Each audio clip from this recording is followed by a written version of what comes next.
This is not the story of an ordinary man. This is the story of a man whose arrival brought light to a world engulfed in darkness. A man whose name beats in every heart, whose mercy was not limited to one tribe or nation, but embraced all of creation. Let us journey back 1,400 years to the dry valleys of Makkah, where the dawn of this light began.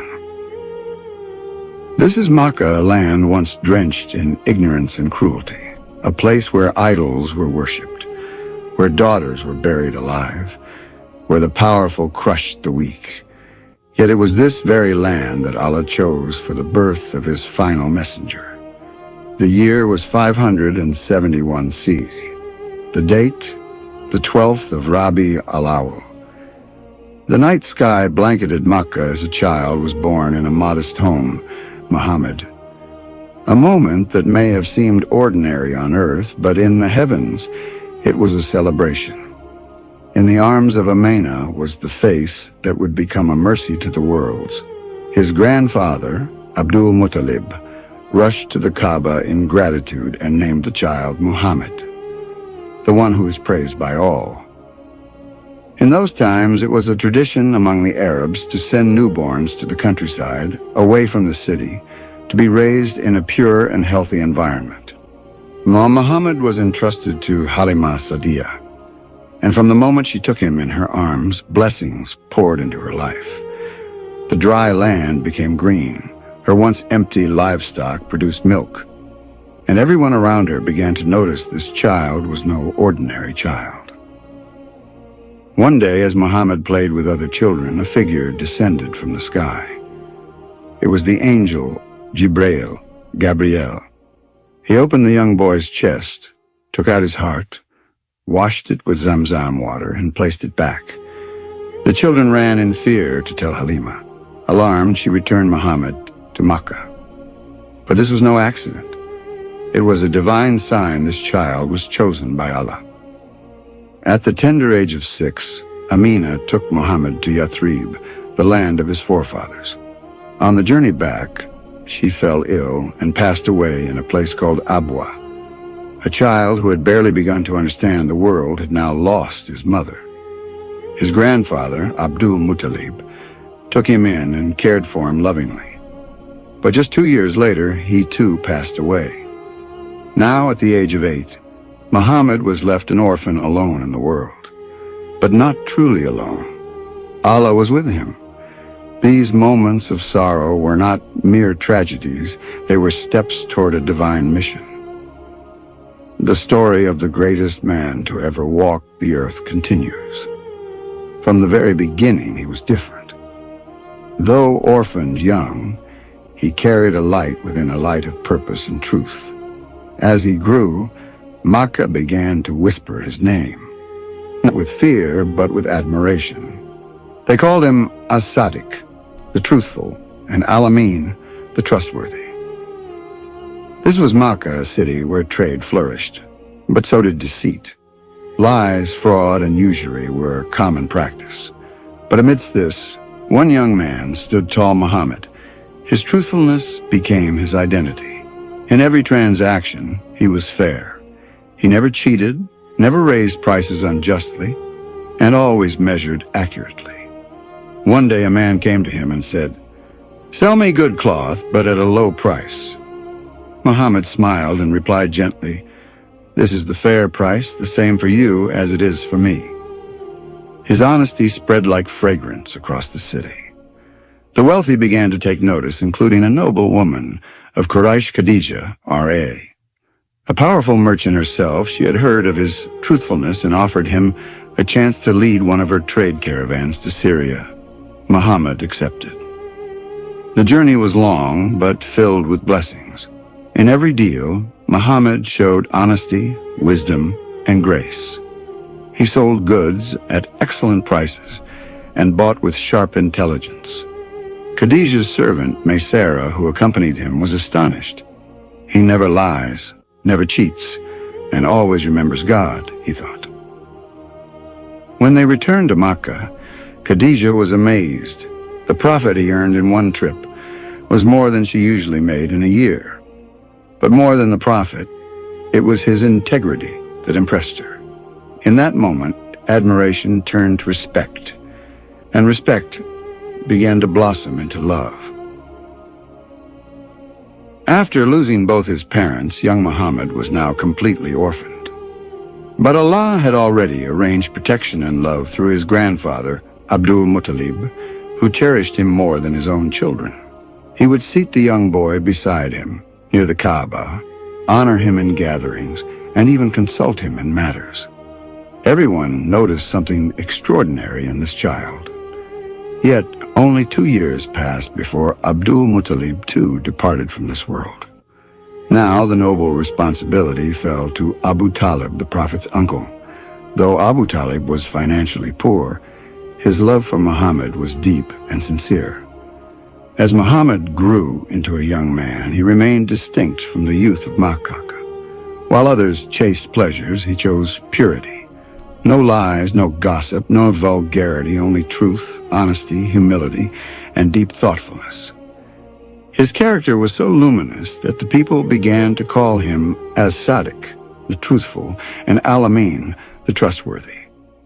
In a city filled with idol worship and corruption, he was a shining light of truth and purity, a soul being prepared by Allah for the greatest mission ever to come. In the bustling markets of Makkah, the name Muhammad had become a symbol of integrity and trust. This reputation reached the ears of Khadija bint Khuwaylid, a wealthy and respected businesswoman of noble character. She offered him an opportunity to trade her merchandise in Syria, and he accepted. During the journey, Muhammad amazed everyone, especially Khadija's servant, Seerah, who witnessed his unmatched honesty, mercy, and calm. When they returned with a great profit and an even greater reputation, Khadija was struck not by the wealth, but by the purity and nobility of his character. Her heart inclined toward him not out of business interest, but out of deep respect and admiration. Eventually, she sent a proposal not just from a woman of status to a man of virtue, but from a believer in character to a bearer of destiny. Muhammad accepted, and thus began a sacred marriage, one built not on wealth or desire, but on trust, partnership, and mutual love. Khadija wasn't just a wife, she was his supporter, his confidant, and his first believer. This marriage was a divine beginning, preparing the Prophet for the storm of prophethood that was soon to unfold. Though the Prophet's life was now filled with comfort and love, especially through Khadija's devotion, his heart felt restless in the face of Makkah's moral decay. The idols, the lies, the oppression, they weighed heavy on his soul. He began to seek silence, climbing the rocky hills outside Makkah to a lonely cave called Hira. There he would sit for hours, even days, reflecting, crying, praying, not knowing the exact path, but deeply sensing that a great truth was out there waiting. In the darkness of the cave and the stillness of the night, he poured his heart out to the one Creator, seeking light for a world drowning in darkness. Khadija, ever so loyal, would bring him food and comfort, never questioning his longing for solitude. This sacred retreat was not isolation, it was preparation. The Prophet was being purified, elevated, and readied for the divine command. Then one night, as he sat in the cave wrapped in thought, a light brighter than any dawn would soon break the silence, and with it, history would change forever. It was a night unlike any other. The cave of Hira stood still beneath the blanket of stars, while the city of Makkah slept in heedless slumber. Inside, Muhammad sat in deep reflection, his heart yearning for truth, his soul burdened by the weight of humanity's misguidance. Then suddenly the silence shattered. A mighty presence filled the cave. It was Jibril Yilsum, the angel of revelation, radiant and powerful. He embraced Muhammad and commanded, "Iqra Ra'ed." The Prophet, trembling, replied, "I cannot read." Again and again the command came, "Read," until finally, with a voice that would echo through the ages, the angel declared, "Read in the name of your Lord who created." The first verses of the Quran had descended. Revelation had begun. Frightened and overwhelmed, the prophet rushed down the mountain, his heart racing. He cried out to his beloved Khadijah, "Cover me, cover me," and she held him calm and unwavering. He shared what had happened, and she, without a moment's doubt, said, "By Allah, he will never disgrace you." She took him to Waraka ibn Nawfal, a learned Christian who confirmed the truth. "This is the same angel who came to Moses. You are the prophet of this nation." The earth had changed.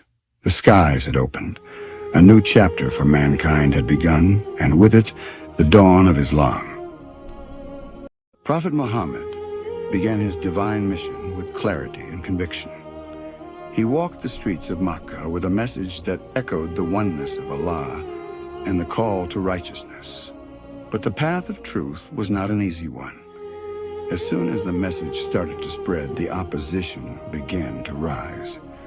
The noble prophet, full of mercy and patience, faced rejection, ridicule, and harsh resistance from the very people he had known all his life. The leaders of Makkah were the first to react. They could not bear the idea of their traditions being questioned. "He wants to change our religion," they cried. They accused him of dividing families and dishonoring their gods. With anger and pride blinding them, they began to threaten the prophet and anyone who followed him. Traders, slaves, and even their own relatives who embraced Islam were suddenly seen as enemies. Yet the prophet remained firm. His heart was filled with the light of divine guidance. He never returned hatred with hatred, nor violence with violence. Instead, he responded with wisdom, compassion, and unwavering faith. In every hardship, he found strength in the words of Allah. His patience became a guiding light for those who believed in him. Amidst this storm of hatred, there was a man who stood like a mountain beside him, his uncle Abu Talib. Though Abu Talib had not embraced Islam, his love and support for Muhammad never faltered. When the Quraysh tried to pressure him into abandoning his nephew, he responded with strength and loyalty. His protection allowed the prophet to continue his mission, and his presence gave the Muslims hope. But the Quraysh did not stop. When words failed, they resorted to oppression. Muslims were tortured in the streets. Some were starved, others beaten. They were insulted, mocked, and isolated. Families were torn apart, yet their faith only grew stronger. The prophet never abandoned them. He continued to lead them with courage, guiding them with the light of revelation and the promise of Allah's mercy.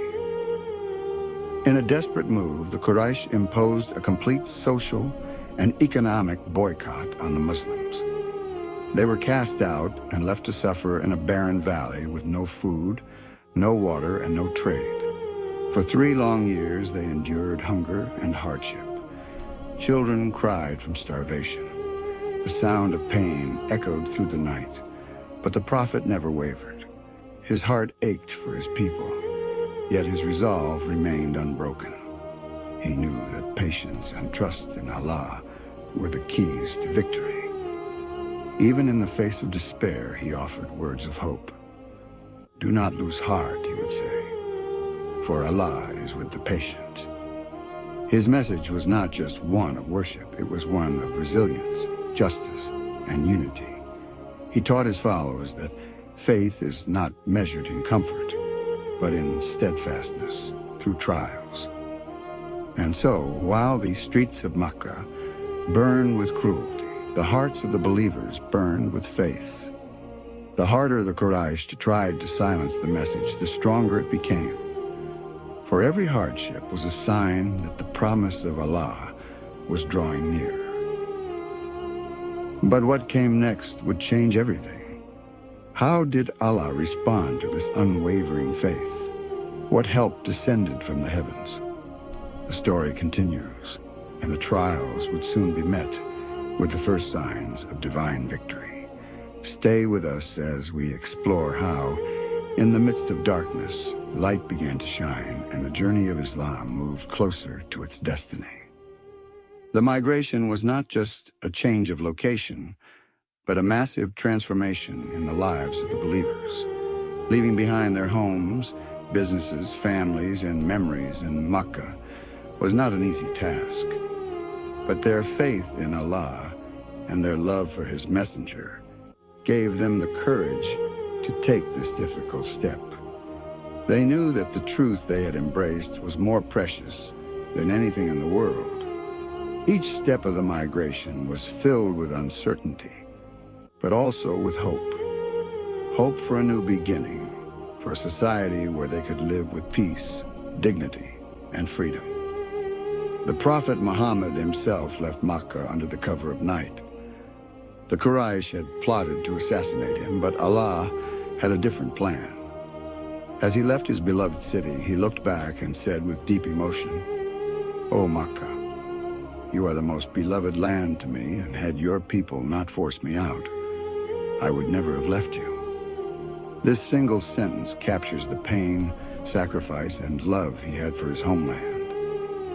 The journey to Medina was long and perilous. The Prophet and his companion Abu Bakr Ar-Raheeq took refuge in the cave of Thor for 3 days to avoid the enemies. During those days, they relied solely on Allah.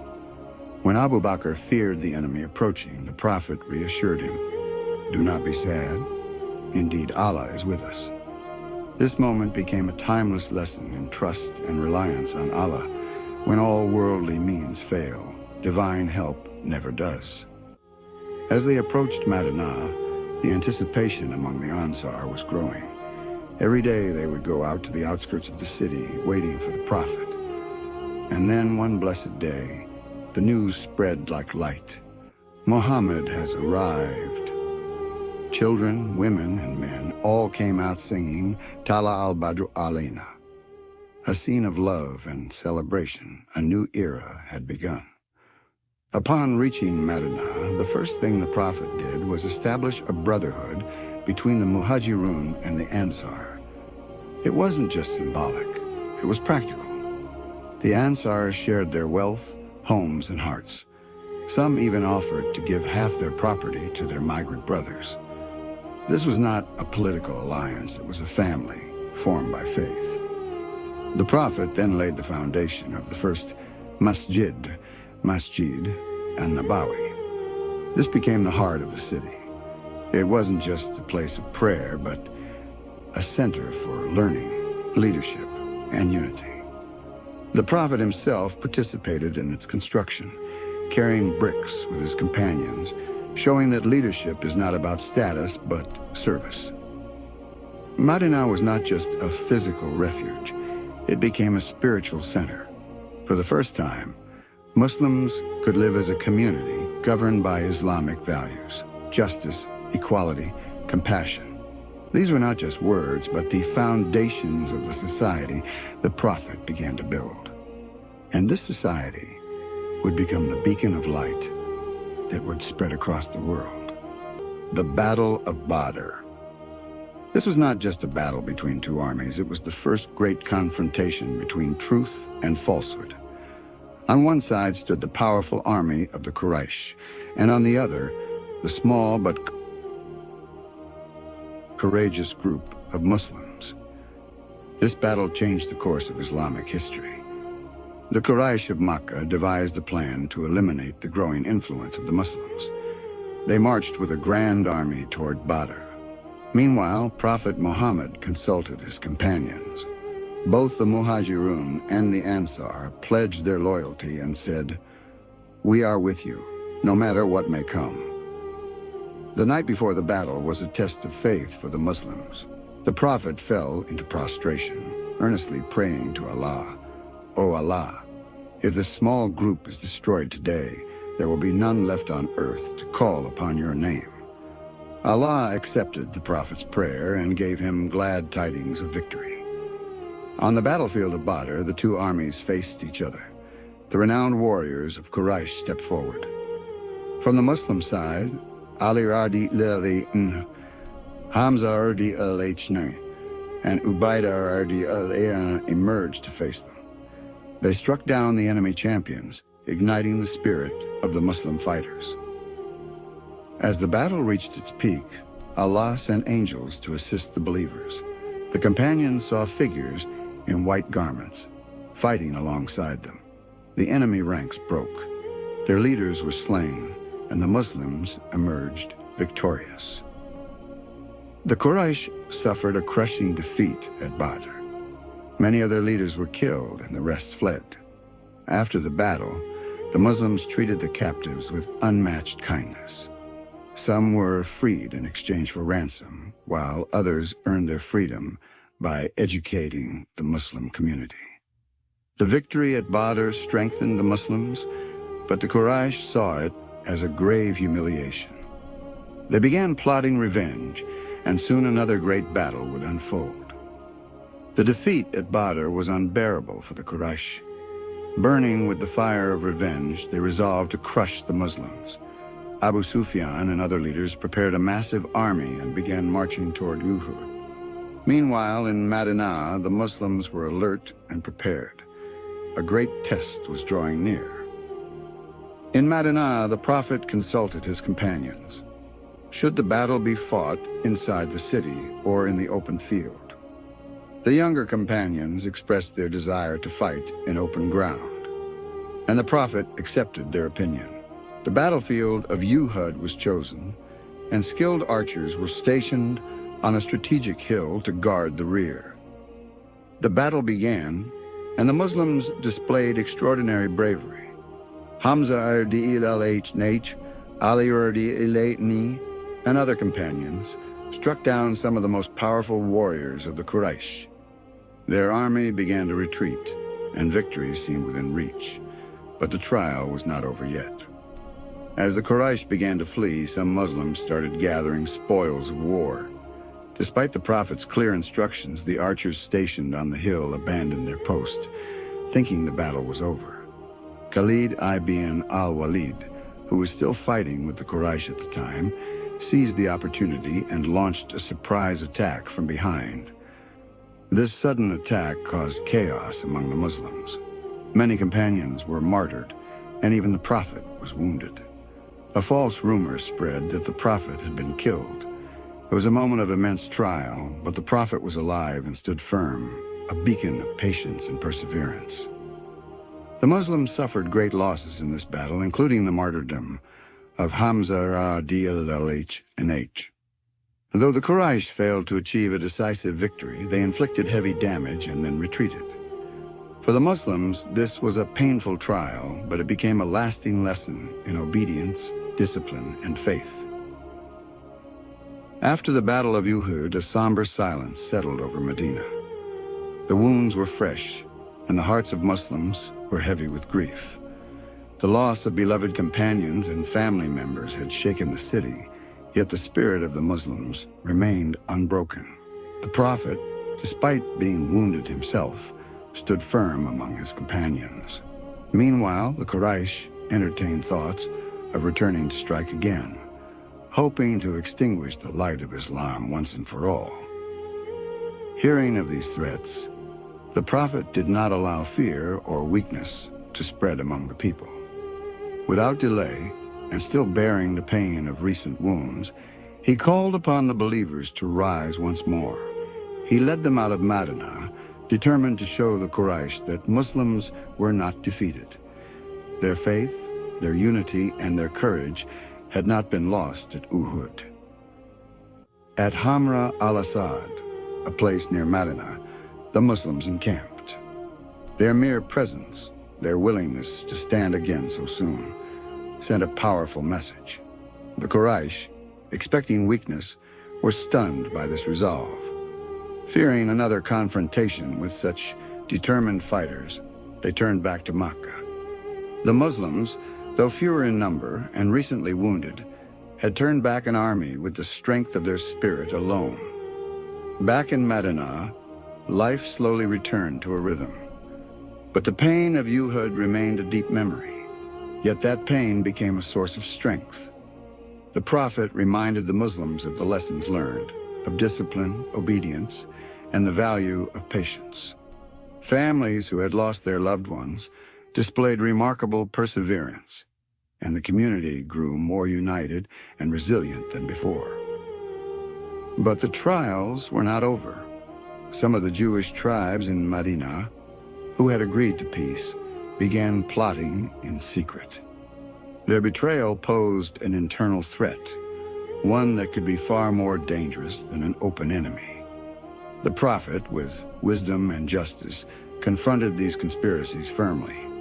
Through strategic decisions and decisive actions, he protected the unity of Medina and ensured that the enemies within could not weaken the Muslim front. This phase after Uhud was not just a time of healing, it was a time of testing, reflection, and growth. The Muslims, tested by loss and threatened by new dangers, emerged stronger, wiser, and more determined. They had tasted both defeat and perseverance, and now they were ready for the future battles with renewed faith. The skies above Medina once again signaled danger. The Quraysh, still burning with vengeance after their setback at Uhud, were preparing for a decisive strike. But this time they weren't coming alone. 10,000 strong, an alliance of Quraysh, the Ghatafan tribes, treacherous Jewish factions, and various Arab confederates marched with a single goal: to wipe out the Muslims and extinguish the light of Islam. Inside Medina, fear loomed, but panic did not. The Muslims knew they were facing the largest military threat of their time. The Prophet Muhammad, with calm resolve and divine insight, gathered his companions.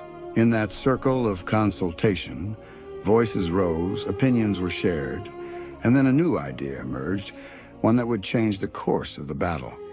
Salman al-Farsi, a noble companion with experience in Persian warfare, stepped forward.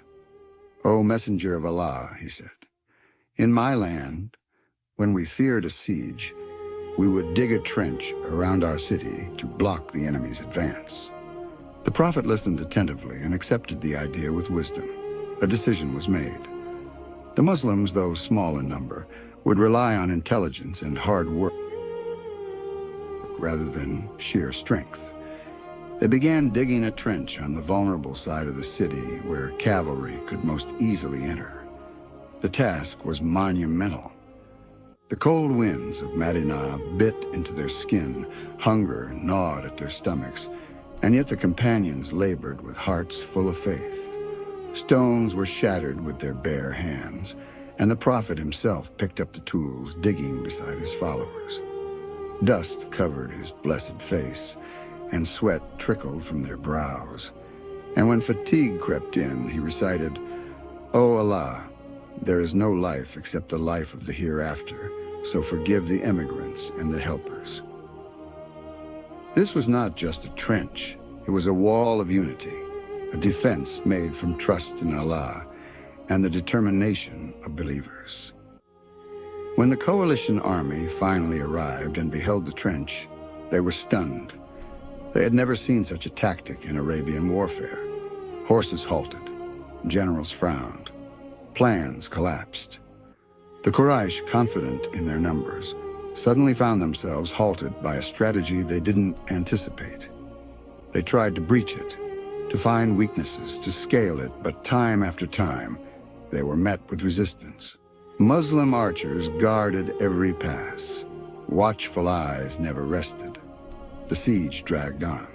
Days turned into weeks. Food supplies in Medina ran low. The children cried from hunger. The nights grew colder. From across the trench, taunts and threats echoed. The hypocrites among the Muslims began to whisper fear. "Look at us," they said. "We were promised victory, but here we are, starving, surrounded, and hopeless." But the true believers stood tall. Their resolve did not crack. They knew their Lord was watching. The Prophet moved among his people, offering words of courage. He reminded them of the promises of Allah, of patience, of the victories of the past, and the reward that awaited the faithful. And then at the peak of this crisis, Allah sent his help. A powerful wind arose, lashing through the enemy's camps. Their fires extinguished, their tents collapsed, their animals fled. Confusion spread, morale shattered. The very earth seemed to rise against them. In fear and chaos, the vast coalition began to withdraw. Not a full-scale battle had occurred. No major combat was fought. Yet the enemy left defeated. Why? Because this was not just a military encounter. It was a test of patience, wisdom, and unwavering faith. This was the Battle of the Trench. A battle not of swords and shields alone, but of vision, strategy, and steadfastness. It showed the world that true strength lies not in numbers, but in unity.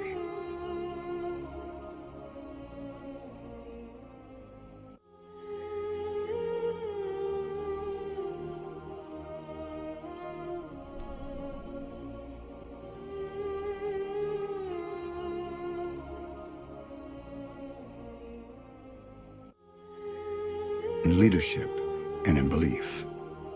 And for the Muslims, it became a sign that Allah's help comes to those who endure, who strive, and who place their trust in Him alone. The air of Medina was calm, but in the hearts of the believers, a new determination was rising. The Muslims were facing yet another serious challenge, the stronghold of Khaybar. It was a land fortified with massive castles, weapon stockpiles, and enemies who had long plotted against Islam. This was a moment where truth would be tested, and the power of faith would shine. Khaybar, located north of Medina, was home to large Jewish communities who had become open adversaries. They were the same forces that had incited conflict during the Battle of the Trench and tried to crush the Muslims through alliances with the Quraysh. Now their hostility had reached its peak, and their strong fortresses stood as barriers against peace and justice. The Prophet Muhammad, with wisdom and foresight, made a decisive move. He gathered his companions, consulted with them, and placed full trust in the help of Allah. A well-organized army was prepared not with pride or arrogance, but with hearts full of trust and tongues immersed in remembrance. Each step was taken with calm strategy and divine direction. As the Muslims approached Khaybar, the enemies locked their fortress gates, confident that no army could break through. But the Muslims knew this would not be a battle of swords alone. It was a test of patience, faith, and strategy. One by one, they laid siege to the fortresses. Days turned into nights, but the believers remained steadfast. Hunger, exhaustion, and difficulty did not break their resolve. It was at this moment that the Prophet made a powerful declaration. Tomorrow I shall give the banner to a man who loves Allah and his messenger, and Allah and his messenger love him. Through him, Allah will grant us victory. That night, every companion hoped to be the one. But the next morning, the Prophet called upon Ali ibn Abi Talib. At that time, Ali's eyes were sore. The Prophet placed his blessed saliva on his eyes, and instantly, Ali's vision was restored. Then the Prophet handed him the banner of Khaybar, the banner of victory. Ali ibn Abi Talib advanced with strength and conviction. As he approached the fortress, the enemies underestimated his might. But what followed was a moment of pure courage. With firm faith and unmatched bravery, Ali broke through the defenses, opening the gates of the fortress to the Muslim army. The sounds of battle echoed, but in that noise was the rhythm of triumph. The fortress of Khaybar fell. One by one, the mighty walls crumbled. The Muslims, under the leadership of the Prophet and the bravery of Ali, achieved a historic victory. It was not just a military success, it was a victory of belief over arrogance, of strategy over force, of divine support over worldly strength. After the conquest, The Muslims treated the defeated with fairness and justice. The Prophet established agreements that ensured peace and order. This victory sent a strong message throughout the Arabian Peninsula. The Muslims were now a rising force, not only militarily, but morally and politically as well. The victory at Khaybar taught a timeless lesson. The true success is not achieved through numbers or weapons alone, but through faith, unity, wisdom, and trust in Allah.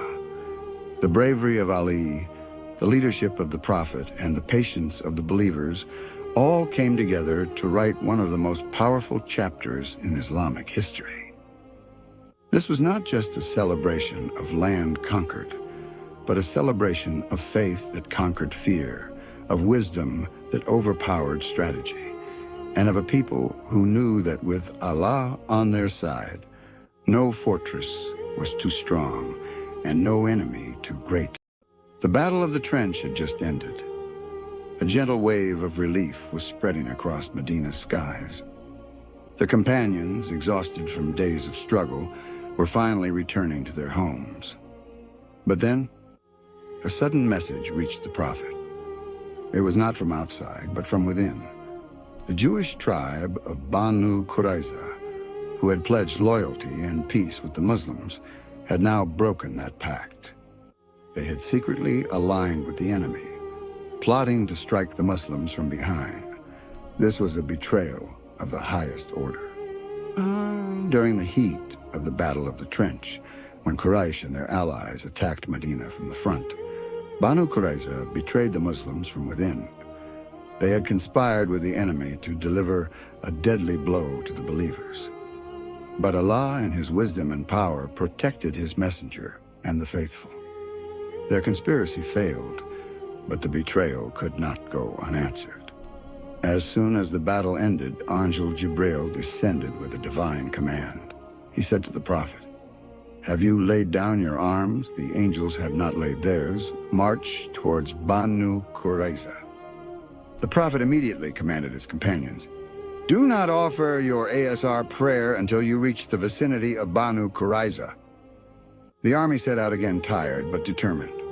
Delay now could lead to disaster. The Muslims surrounded the fort of Banu Qurayza.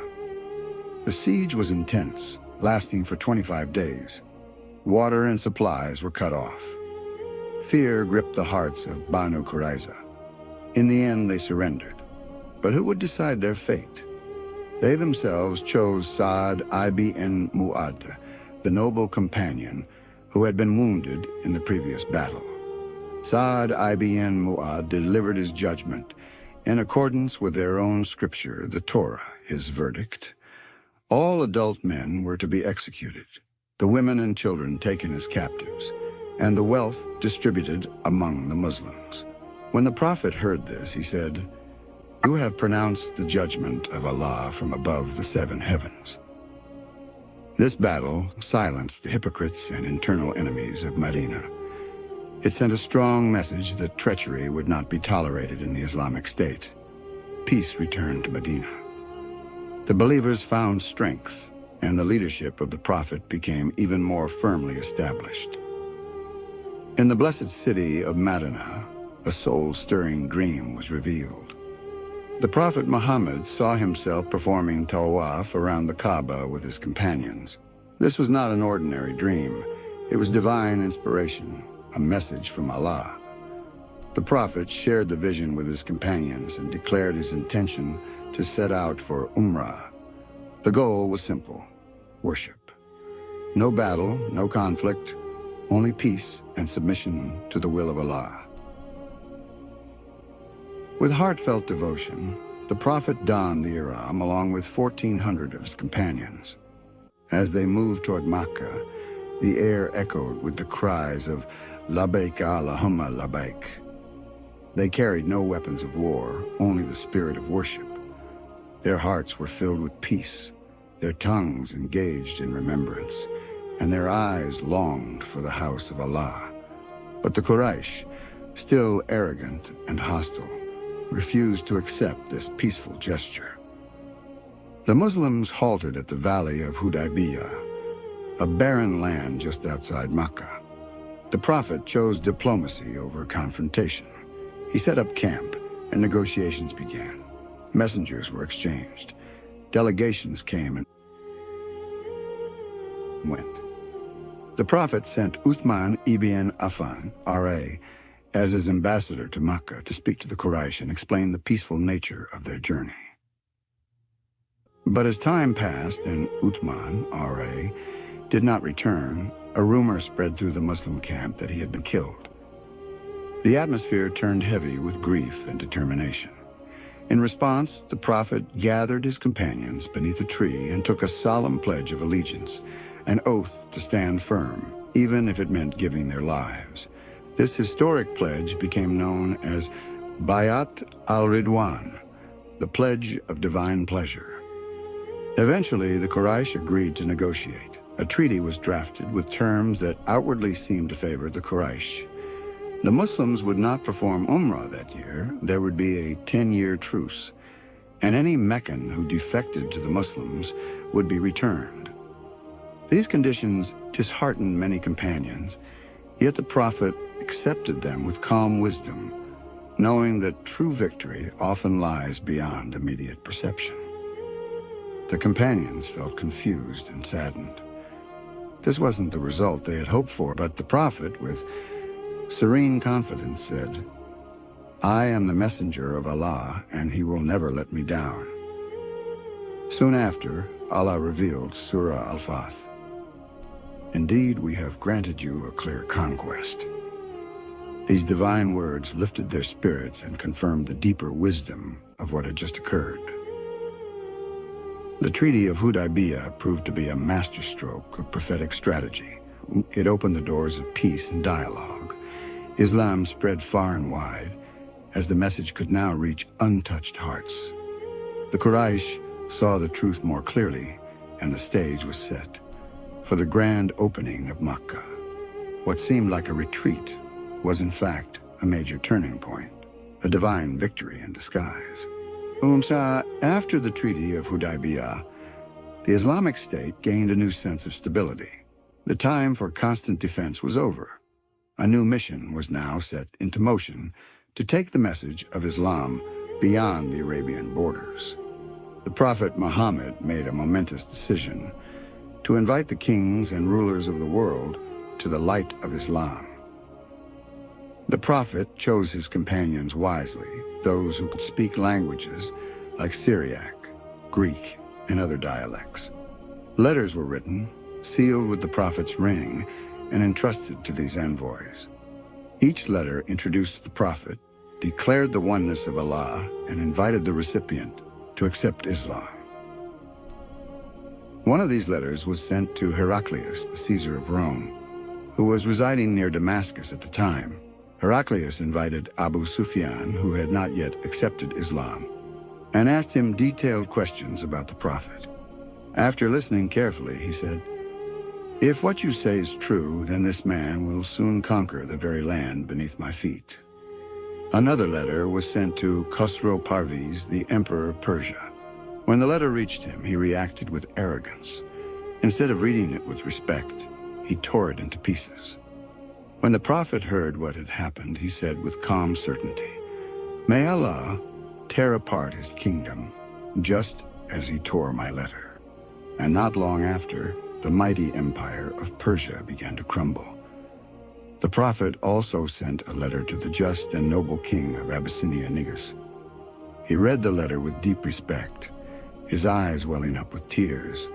He responded with kindness, sent a gift, and accepted Islam.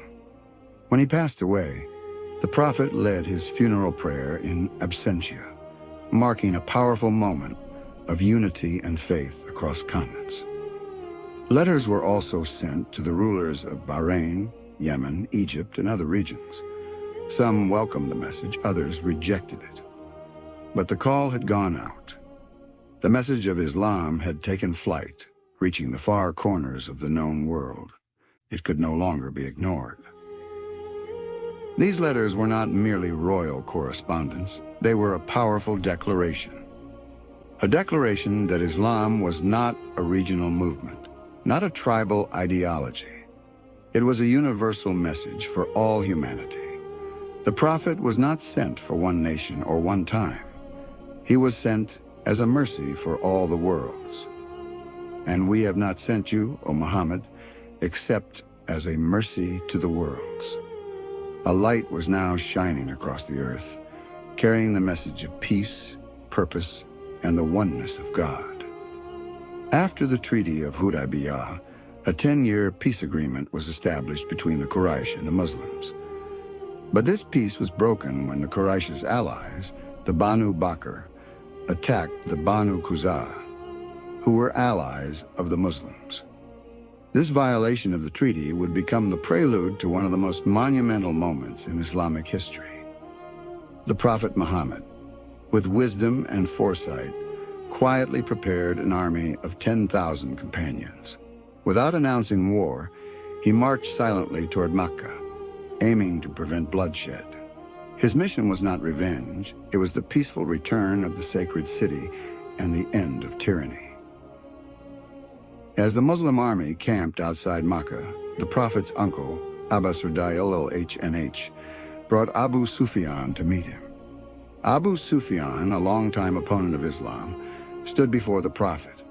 With dignity and mercy, the Prophet declared, "Whoever seeks refuge in the house of Abu Sufyan will be safe." Touched by the Prophet's nobility, Abu Sufyan embraced Islam.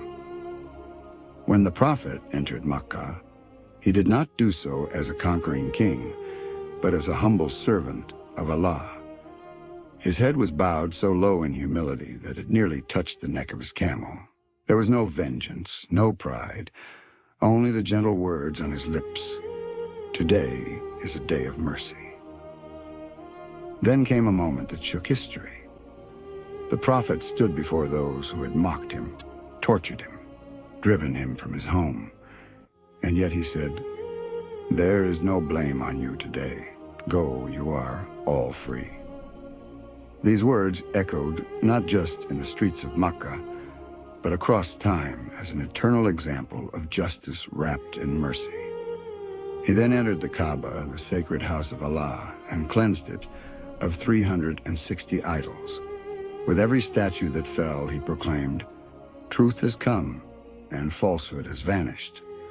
The Kaaba, once surrounded by idols, was now illuminated by the light of Tawheed, pure monotheism. This was not a victory of the sword, it was a victory of character. The people who once raised arms against him now lowered their heads in awe. Hearts that resisted the blade surrendered to the Prophet's kindness. The entire Arabian Peninsula began turning toward Islam, not out of fear, but out of love and admiration. The conquest of Makkah was not merely a strategic win. It was a divine moment when the world witnessed the power of forgiveness, the strength of humility, and the triumph of mercy. After the conquest of Makkah, many Muslims began to feel invincible. The victory was grand, the strength overwhelming, and the hearts content. But Allah wanted to teach them an important lesson, that victory does not come from numbers nor strength, but only from His divine help. That lesson would come in the valley of Hunayn. Two mighty tribes, Hawazin and Thaqif, gathered their forces to confront the Muslims. Well-armed, experienced, and skilled in warfare, they took position in the rugged valley of Hunayn. Their archers were stationed high on the slopes, waiting patiently. It was a perfect trap. For the first time in Islamic history, the Muslim army outnumbered the enemy, 12,000 strong. Some among them began to feel confident, even complacent. In their hearts, they thought, "With such numbers, surely we cannot be defeated today." But as soon as the Muslim army entered the valley, a sudden and fierce rain of arrows descended upon them. Chaos erupted. The lines broke. Many companions, surprised and overwhelmed, began to retreat. Confusion spread. It was a moment of trial. In that moment, when hearts were shaken, the Prophet Muhammad stood firm. Unmoving, he cried aloud, I am the prophet of Allah. I do not lie." Then he turned to his uncle, Abbas Radilon, and said, "Call the Ansar." Abbas's powerful voice echoed through the valley. The companions heard the call, and their courage was reignited. The believers returned, gathering around the prophet like iron around a magnet.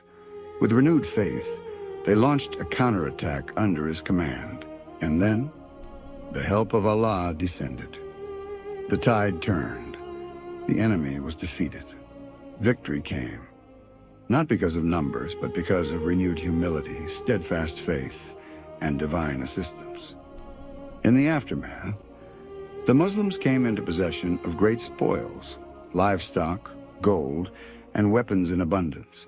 The Prophet, in his deep wisdom, gave generous portions to the newly converted Muslims, seeking to soften their hearts and draw them closer to Islam. The Ansar, though loyal and sincere, felt a moment of quiet disappointment. They had fought through every hardship, yet others were receiving more. The Prophet gathered them and spoke with love and clarity. "Would you not be pleased," he said, "that others go back with sheep and camels, while you return with the messenger of Allah?" Tears welled up in the eyes of the Ansar. Their hearts melted. They said, "Yes, O messenger of Allah, we are content." For what was gold and silver compared to the love and nearness of the Prophet? The Battle of Hunain taught the Muslims that pride can blind, but faith restores vision. That strength alone cannot save, but the help of Allah is always near for those whose hearts remain humble. It was a lesson wrapped in trial that ended with a victory of both body and soul. The expedition to Tabuk was not just a military campaign. It was a test of faith, sacrifice, and sincerity. The sun blazed down upon the Arabian desert. The heat was unbearable. Resources were scarce. The journey was long, and yet the true believers did not hesitate. They stood beside the Prophet, ready to give everything they had, not for wealth, not for conquest, but for Allah. News had arrived. The mighty Roman Empire, the greatest power of the time, was preparing to attack Medina. The threat was real. It was terrifying. In response, the Prophet called upon the Muslims to prepare for a distant and difficult expedition. For many, it was the first time they were being asked to march so far under such intense conditions. But what made this expedition even more remarkable was not the enemy. It was the condition of the Muslims themselves. The heat scorched the earth. Water was hard to find. Wealth was limited. Yet the sincere companions gave whatever they could. Some gave dates, some gave armor, and some, like Uthman ibn Affan, RDLHN, gave generously beyond imagination. He brought hundreds of camels loaded with supplies and gold and silver without seeking praise, only the pleasure of Allah. While the sincere gave their best, the hypocrites revealed their true faces. They came with excuses. One said, "The heat is too much." Another said, "My crops need tending." They tried to hide behind their words, but the Prophet replied firmly, "The fire of hell is far hotter than this." His words pierced their falsehood, reminding the believers that worldly discomfort is nothing compared to the eternal consequences of insincerity. Despite the hardship, the Prophet set out with a force of nearly 30,000 companions. They walked across dry lands with empty water skins, blistered feet, and parched lips. But every step they took told a story of sacrifice. Every drop of sweat was a testimony of love for Allah and His messenger. When the Muslim army reached Tabuk, they found no Roman army to face. The enemy had withdrawn, afraid of the resolve and discipline of the believers. Without even a single sword drawn, Allah granted victory to the Muslims. Peace treaties were made with surrounding tribes. The influence of Islam grew. And all of it happened without bloodshed, because the hearts of the believers had already won. But not everyone had joined the expedition. 3 righteous companions, Ka'b ibn Malik, Hilal ibn Umayyah, and Murara ibn Rabi, stayed behind. They had no excuse, and when questioned, they spoke the truth. They admitted their fault. Their honesty cost them temporary isolation, but they chose truth over false excuses. For 50 days, they were shunned by the community. Their hearts ached, their eyes wept. They repented in solitude. Then one day, as Ka'b sat in grief, a voice rang out from the rooftops of Medina. "Glad tidings, Ka'b. Allah has accepted your repentance." He ran to the Prophet. His eyes were full of tears. His heart was overwhelmed with joy. The Quran itself recorded their story, a story that will live forever, reminding all believers that sincerity, even in failure, brings Allah's mercy. The expedition to Tabuk was a journey of the soul before it was a march of feet. It was a moment when the lines between the sincere and the false became clear. It was a time when sacrifice defeated selfishness and truth triumphed over convenience. And through it all, the believers learned a timeless lesson, that true success lies not in ease nor in numbers, but in loyalty, patience, and the unshakable belief that Allah sees every effort made in his path. In the year 10 Hijri, a moment arrived that would be remembered forever. The beloved Prophet Muhammad set out on what would be the final pilgrimage of his life, known as the Farewell Pilgrimage, or Hajjatul Wada. But this journey was more than a ritual. It was a divine message, a final sermon, a lasting legacy for all of humanity. In every step, there was wisdom. In every word, guidance. This was not just a farewell. It was a gift of truth and mercy to the world. More than 100,000 companions accompanied the Prophet on this sacred journey. They came from distant lands, united by faith and love. On the plains of Arafat, under the blazing sun, the Prophet stood before a sea of believers. The atmosphere was still. The air was filled with reverence. Every eye was fixed on him. Every heart was open. Because what he was about to say would echo through the ages. The Prophet began to speak, not with poetry or politics, but with a voice of compassion and conviction. He said, "O people, just as this day, this month, and this city are sacred, so too are your lives, your wealth, and your honor." It was a declaration of universal human rights, long before the world would recognize them. A message of justice, peace, and equality. No soul was superior to another, no blood more worthy, no tribe more honorable. In that moment, every heart knew Islam was not just a religion, it was a complete way of life. Then came a verse, a divine revelation that brought tears to many eyes. "Today I have perfected your religion for you, completed my favor upon you, and chosen for you Islam as your way of life." The companions knew this was the seal. The mission was complete, the guidance now perfect. What began in the quiet cave of Hira had reached its divine climax in the wide expanse of Arafat. The Prophet reminded the people of their responsibilities, not just to Allah, but to one another. He spoke of women's rights, saying, "The best among you is the one who is best to his wife." He urged kindness to servants, honesty in dealings, and justice in society. He broke the chains of tribal arrogance and social injustice. He taught that all humans are from Adam, and Adam was from dust. And as the sermon neared its end, the Prophet said, "You will be asked about me. What will you say?" The companions replied in one voice, "We bear witness that you have conveyed the message, fulfilled the trust, and given sincere advice." The Prophet looked to the sky and raised his finger, saying, "O Allah, bear witness. O Allah, bear witness." Then, with his heart full of love and his eyes perhaps wet with emotion, he turned to his people one last time, offering them hope, faith, and a roadmap to salvation. He said, "Be mindful of Allah, pray your 5 prayers, fast during Ramadan, give your zakat, perform Hajj if you are able, obey your leaders, and you will enter paradise in peace." And in his final reminder, he said, "I leave behind me 2 things, the Quran and my Sunnah. If you hold fast to them, you will never go astray."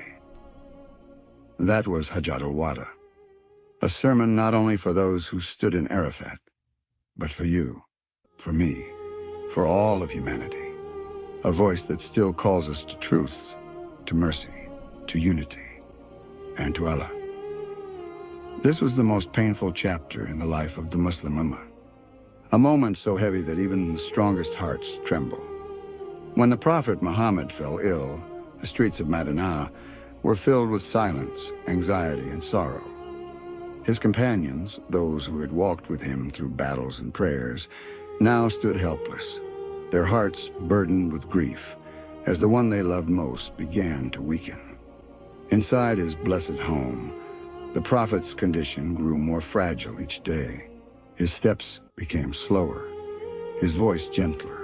His eyes, though filled with love, held the signs of farewell. He still smiled and still gave advice and still made dua for his ummah. Even in pain, his concern was for us. His last days were filled with words of mercy, and his final moments an ocean of love and faith. As his illness worsened, he moved to the room of his beloved wife, Aisha Rardi LLHNH. She cared for him with deep devotion, wiping his blessed forehead, whispering prayers and holding him close. The Prophet would often repeat, "O Allah, help me through the agony of death." His body weakened, but his soul remained firm. He gathered his companions and gave final words of guidance, urging them to uphold prayer, to treat each other with kindness, to remain united. Then came that sacred, heart-wrenching moment. The messenger of Allah, the mercy to the worlds, breathed his last, with his head resting gently in the lap of Aisha Gitlain. She later recalled, with tears in her eyes, how his lips whispered, "O Allah, the highest companion, until he departed this world." The earth stood still, the skies wept, and Medina changed forever. When the news of his passing spread, confusion overwhelmed the people. Some companions couldn't accept the reality. Umar ibn al-Khattabdi ELHNH, strong and brave, raised his sword and said, "Whoever says Muhammad has died, I will strike him.